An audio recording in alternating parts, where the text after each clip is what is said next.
உரிமைக்காம் பார்வையாளர்கள் அனைவருக்கும் வணக்கம்.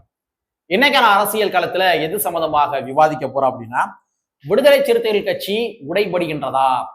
ஏன்னா நேற்றைய தினத்துல சமூக வலைத்தளங்கள்ல ஒரு ஓவியம் பயங்கரமா வைரலுங்க. அதாவது அண்ணன் திருமாவர்கள் எப்படியாச்சும் இந்த எலெக்ஷன்ல ஒரு 10 சீட்டாச்சும் வாங்கிடணும், ஒரு இரட்டை இலக்க எண்கள்ல வாங்கிடணும் அப்படின்ற மாதிரி கடுமையாக முயற்சி செய்வதை போலவும், ஆனா முதலமைச்சர் மு.க.ஸ்டாலின் அவர்கள் விசிகாக்குள்ளேயே இருக்கிற 2ஆம் கட்ட தலைவர்களை பயன்படுத்தி 6 சீட்டு மட்டும் வாங்கிக்கோங்க அப்படின்ற மாதிரி ஒரு நிர்பந்தம் செய்வதை போலவும் ஒரு கேலி சித்திரம் வரைஞ்சு சமூக வலைத்தளங்கள்ல நேற்றைய தினத்துல சுத்தல்ல விட்டுருந்தாங்க. ஸோ அந்த ஓவியம் பயங்கர சமூக வலைத்தளங்கள்ல வைரலாச்சு. அதனை மையப்படுத்தி தான் விடுதலை சிறுத்தை கட்சி உடைபடுகின்றதா அப்படின்ற மாதிரி பல டிபேட்டுகள் நேற்றைய தினத்துல சமூக வலைத்தளங்கள்ல கிளம்புச்சு. இந்த நிலைமையில ஒரு 10 நாட்களுக்கு முன்பாக தமிழா பாண்டியன் என்று சொல்லப்படுகின்ற ஒரு முக்கியமான ஊடகவியலாளர் அவர் ஒரு சில தரவுகள் சொல்லியிருக்காரு. 10 நாட்களுக்கு முன்பாக சொல்லியிருக்காரு. ஸோ அவர் சொன்ன தரவுகளுக்கும் நேற்றைய தினத்துல வெளிவந்த அந்த ஓவியத்திற்கும் மிகப்பெரிய ஒற்றுமை இருக்கின்றது. ஸோ அந்த மேட்ரி என்ன, அதற்கு பின்னாடி இருக்கிற அரசியல் என்ன, விசிகா உடைபடுகின்றதா, குறிப்பா ஆளூர் சானவாஸ் போன்ற ஆட்களுக்கு இந்த முறை சீட்டு கிடையாது அப்படின்ற மாதிரி சில பல தரவுகள் வெளியாகிருக்கின்றது. ஸோ அந்த மேட்ரி என்ன, அதற்கு பின்னாடி இருக்க அரசியல் என்ன என்பதனை இந்த காணொலியில கொஞ்சம் டீட்டெயிலா பார்த்துடலாம். நண்பர்கள் அனைவருக்கும் இளம்பெருவழுதியின் இனிய வணக்கம். நாங்க இப்படி பார்த்துட்டோம், இனி ஜென்மத்துக்கும் எங்களால குடிய முடியாது, அதனால நாங்க சண்டை போட போறோம். தமிழா பாண்டியன் என்று சொல்லப்படுகின்ற ஒரு மூத்த ஊடகவியலாளர்.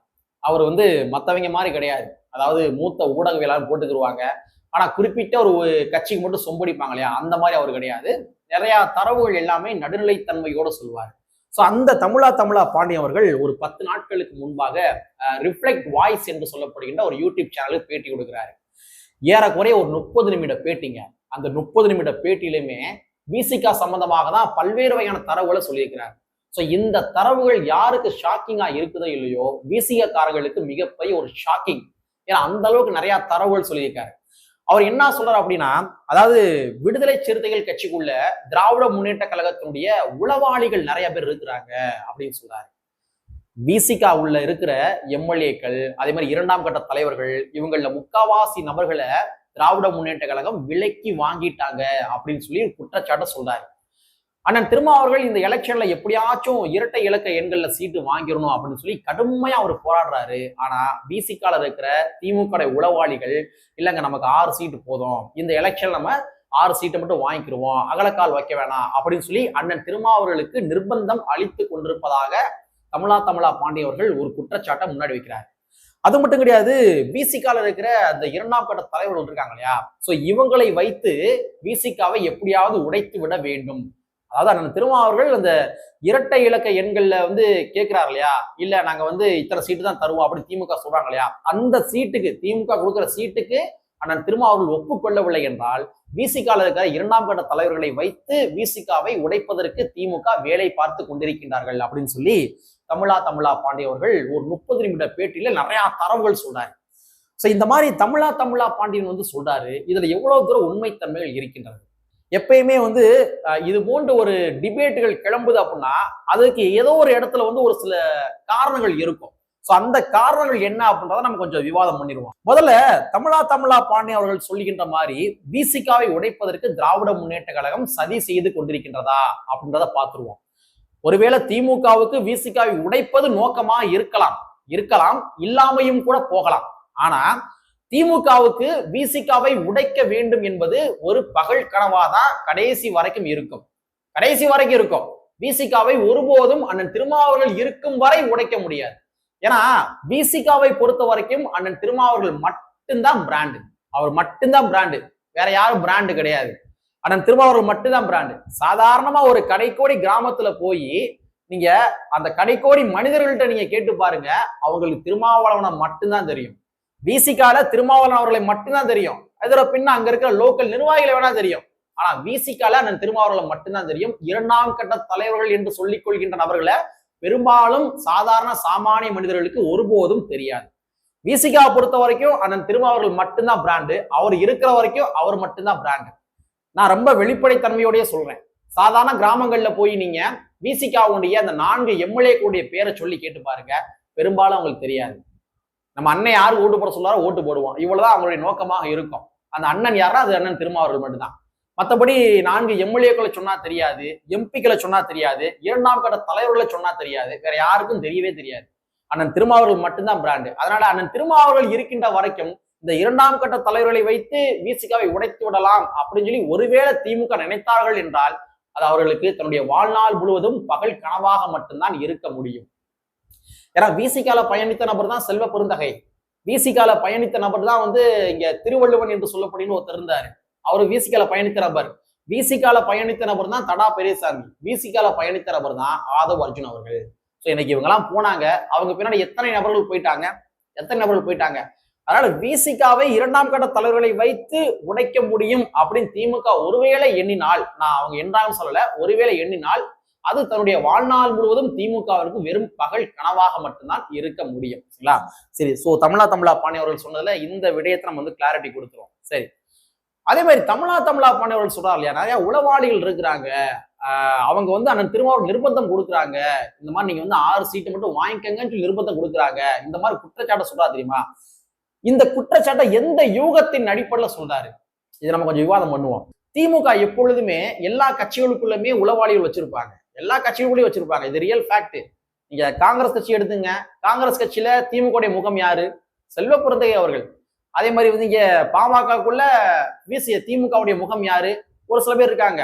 அவங்க நீங்க நாடாளுமன்ற சட்டமன்றத்துல போனீங்கன்னா திமுக புகழ் மட்டும்தான் போடுவாங்க. யாரு? பாமக இருக்க ஒரு சில எம்எல்ஏக்கள். அவங்க திமுக புகழ் மட்டும்தான் போடுவாங்க.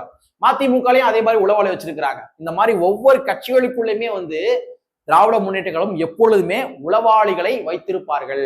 அப்ப தமிழா பாண்டியன் அவர்கள் சொல்ற மாதிரி ஒரு சில உண்மைகள் இருக்கக்கூடும். அதே மாதிரி ஒரு கட்சியுடைய தலைவர் எப்பொழுதுமே அவர் மட்டுமே முடிவெடுக்க முடியாது. தன்னுடைய கட்சியில் இருக்கிற நிர்வாகிகள் இருப்பாங்க, அதாவது 2ஆம் கட்ட தலைவர்கள் இருப்பாங்க. இவங்களுடைய கருத்துக்களை கேட்டு அதனுடைய மெஜாரிட்டியின் அடிப்படையில தான் என்ன பண்ணுவாங்கன்னா அந்தந்த கட்சியுடைய தலைவர்கள் முடிவெடுப்பாங்க. சோ அந்த மாதிரிதான் விடுதலை சிறுத்தை கட்சிக்குள்ளேயுமே 2ஆம் கட்ட தலைவர்கள் இருப்பாங்க. சோ அவங்ககிட்ட எல்லாம் கருத்து கேட்டுதான் என்ன பண்ணுவாங்கன்னா அண்ணன் திருமாவர்கள் ஒரு முடிவு எடுக்க முடியுமா அப்படிதான் எடுப்பாரு. அப்ப அந்த 2ஆம் கட்ட தலைவர்களை ஒருவேளை திராவிட முன்னேற்ற கழகம் விலைக்கு வாங்கியிருந்தாங்க அப்படின்னா அப்ப இவங்க சொல்ற 2ஆம் கட்ட தலைவர்கள் சொல்லுகின்ற கருத்துக்கள் தான் முதன்மைப்படும். நீங்க வேணா எழுதி வச்சுக்கோங்க. ஒருவேளை அண்ணன் திருமாவர்கள் 10 சீட்டு கம்மியா சீட்டு ஒப்புக்கொண்டார் என்றால் அது 2ஆம் கட்ட தலைவருடைய ஒரு அழுத்தமாக இருக்கக்கூடும். இது நிதர்சனமான ஃபேக்ட். அப்ப தமிழா பாணி அவர்கள் சொல்லுகின்றதுல ஏதோ ஒரு வகையில உண்மைத்தன்மைகள் இருக்கிற மாதிரி தான் தெரியுது. இல்லாமையும் கூட இருக்கலாம். நான் உண்மையா இருக்குன்னு சொல்லல, இல்லாமையும் கூட இருக்கலாம். அது மட்டும் கிடையாது. நீங்க இன்னொரு விஷயத்த ரொம்ப நுட்பமா நோட் பண்ணி பாருங்க. இப்ப முதலமைச்சர் மு.க. ஸ்டாலின் அவர்கள் இருக்காரு. திராவிட முன்னேற்ற கழகத்தினுடைய தலைவர் யாருன்னா முதலமைச்சர் மு.க. ஸ்டாலின் அவர்கள். சோ முதலமைச்சர் மு.க. ஸ்டாலின் அவர்களை தவிர்த்து 2ஆம் கட்ட தலைவர்கள் யாராச்சும் நேரடியாக டெல்லி போய் ராகுல் காந்தியை சந்திக்க முடியுமா? சந்திப்பார்களா? முதலமைச்சர் மு.க. ஸ்டாலின் அவர்களுடைய ஒப்புதல் இன்றி போய் சந்திக்க முடியுமா? சந்திப்பார்களா அப்படின்னு கேட்டீங்கன்னா சந்திக்க முடியாது. ஒண்ணு முதலமைச்சர் மு.க. ஸ்டாலின் அவர் கூட சேர்ந்து போவாங்க, ஆனா தனியா போய் சந்திக்க மாட்டாங்க. ஆனா நீங்க விடுதலை சிறுத்தை கட்சியில பாத்தீங்க அப்படின்னா முதலமைச்சர் மு.க. ஸ்டாலின் அவர்களை அண்ணன் திருமாவளவன் அவர்கள் இல்லாமையே விசிகாவுடைய 2ஆம் கட்ட தலைவர்கள் எளிதாக அக்சஸ் செய்கின்றார்கள். அப்ப தமிழா பாண்டியன் அவர்கள் சொல்கின்ற மாதிரி ஒருவேளை திராவிட முன்னேற்ற கழகம் விடுதலை சிறுத்தை கட்சியில 2ஆம் கட்ட தலைவர்களை வாங்கியிருப்பாங்களா அப்படின்ற மாதிரியும் கோணத்திலும் சிந்திக்க வேண்டிய தேவைகள் இருக்கின்றது. ஆனா அந்த மாதிரி இருப்பதற்கான வாய்ப்புகள் இல்லை என்றுதான் நான் கருதுகின்றேன். நான் என்னுடைய பார்வை அதுதான். ஆனா இந்த மாதிரி யூகங்கள் எழும்புகின்றது. இவங்களுடைய இந்த மாதிரி செயல்பாடுகள் மூலமாக யூகங்கள் எழும்புகின்றது. அது மட்டும் கிடையாது, ரொம்ப ஒரு முக்கியமான விடயம். அதாவது இந்த மாதிரி 2ஆம் கட்ட தலைவர்களை திமுக விலைக்கு வாங்கிட்டாங்கன்ற மாதிரி சொல்றாங்க இல்லையா, அதற்கு முக்கியமான காரணம், ரொம்ப முக்கியமான காரணம் என்னவென்றால், நீங்க சமீப காலமாக ஒரு 2-3 ஆண்டுகளாகவே திராவிட முன்னேற்ற கழகத்தினுடைய ஆட்சியில தலித் மக்களுக்கு ஏதாச்சும் பிரச்சனைகள் ஏற்பட்டால் அண்ணன் திருமாவர்கள் கண்டன குரல் எழுப்புறாரு. அவர் போராட்டம் செய்கின்றார். அவர் கண்டன குரலை முதலாளா பதிவு பண்றாரு, மாற்று கருத்து கிடையாது. ஆனா 2ஆம் கட்ட தலைவர்கள் என்று சொல்லப்படும் நபர்கள் இருக்காங்க இல்லையா, அவங்கள சில நபர்கள் கண்டன குரலை எழுப்புவது கிடையாது. கிடையவே கிடையாது. அப்ப அவங்க திமுகவுக்கு ஃபேவரா போறாங்களோ, தான் ஒரு கருத்து சொன்னா அப்படின்னா திமுகவுக்கு எதிரான ஒரு மனநிலை உண்டாகி விடுமோ, இல்ல திமுக எதிர்காலத்துல நம்ம அரவணைக்க மாட்டாங்களோ, இந்த மாதிரி எண்ணத்தின் அடிப்படையில தலித் இஷ்யூக்களை விசிகாவுடைய 2ஆம் கட்ட தலைவர்கள சில நபர்கள், நான் மொத்தமா சொல்ல, அவங்க ஒருவேளை பின்வாங்குகின்றார்களோ, இந்த மாதிரி ஒரு கோணத்திலையும் பார்க்க வேண்டிய தேவைகள் இருக்குது. அப்ப தமிழா பாண்டியர்கள் சொல்ற மாதிரி திராவிட முன்னேற்ற கழகம் விசிகாவுடைய 2ஆம் கட்ட தலைவர்கள் சில நபர்களை எடுத்திருக்காங்களா அப்படின்ற கோணத்திலையும் நாம் சிந்திக்க வேண்டிய தேவைகள் இருக்குது. பட் இருந்தாலும் என்ன பொறுத்த வரைக்கும் அந்த மாதிரி இருப்பதற்கான பாசிபிள் கிடையாது. ஆனா தமிழா பாண்டியவர்கள் இதெல்லாம் ஒரு காரணமா வச்சு அவர் சொல்லக்கூடும் அப்படின்ற மாதிரி பாக்குறேன். இன்னொரு படி மேல போய் முக்கியமான தகவலை சொல்றேன் பாருங்க.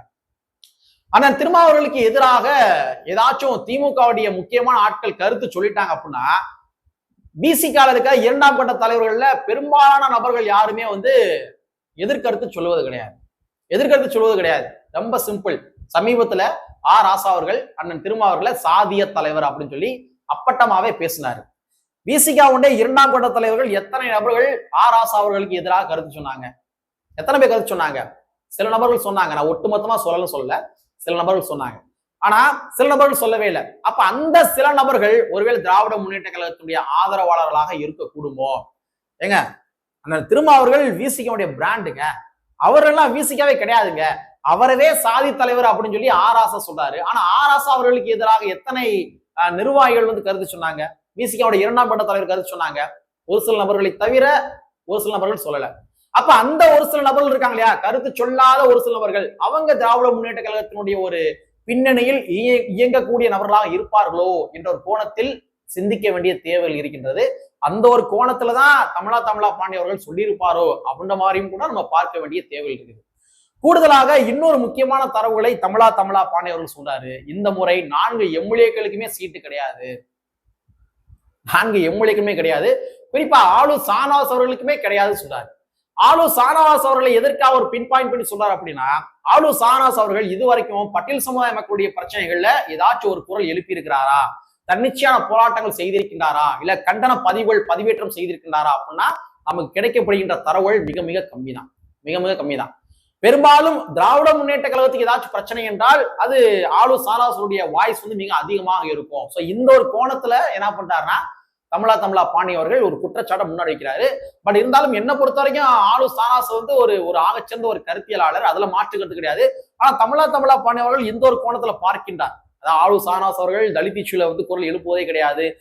அதே மாதிரி ஆனா திருமாவர்களுக்கு எதிராக எனக்கு கருத்து சொன்னா அவர் கருத்து சொல்றது கிடையாது. ஆனா திமுக பிரச்சனைனா முதலாள வாய்ஸ் கொடுக்காரு. சோ இந்த ஒரு கோணத்துல பார்த்துதான் தமிழா பாண்டியவர்கள் ஆளு சானவாஸ் அவர்கள் நிச்சயமாக சீட்டு கிடையாது. ஏன்னா அண்ணன் திருமாவர்களே ஆளு சானவாஸ் அவர்கள் மேல அதிருப்தியில் இருக்கிறாரு. இன்னும் சொல்ல போனா 4 எம்எல்ஏக்கள் மேலேயும் அதிருப்தியில் இருக்கிறாரு அப்படின்னு சொல்லி தமிழா பாண்டியவர்கள் ஒரு குற்றச்சாட்டை முன்வைக்கின்றார். ஆனா இதுல எவ்வளவு தூரம் உண்மை இருக்கும் அப்படின்றது எனக்கு தெரியல. இதெல்லாம் தமிழா பாண்டியவர்கள் இந்தந்த யூகத்தின் அடிப்படையில கருத்து சொல்லியிருப்பார் அப்படின்றத நான் சொல்றேன். பட் என்னுடைய பார்வை என்பது அதை இனி வரப்போகும் காலங்களில் நம்ம ஆழமா பார்ப்போம் என்பதனை கூறிக்கொண்டு, சோ விடுதலை சிறுத்தை கட்சி உடைவதற்கான பாசிபிள்னா அதெல்லாம் வெறும் பகல் கனவாக தான் இருக்க முடியும். ஆனால் திருமாவூர் மட்டும்தான் விசிகாவுடைய ஒற்றை பிராண்டு. அதே மாதிரி தமிழா பாண்டியவர்கள் சொன்ன கருத்துக்கள்ல உண்மைத்தன்மைகள் இருக்குமா இல்லையா அப்படின்றத உங்களுடைய பார்வைகளுக்கே விட்டு விடுகின்றேன் என்பதனை கூறிக்கொண்டு, கற்பி ஒன்று சேர் புரட்சி செய்யும் புரட்சியாளர் அம்பேத்கருடைய வரியை கூறிக்கொண்டு நிறைவு செய்கின்றேன். நன்றி, வணக்கம்.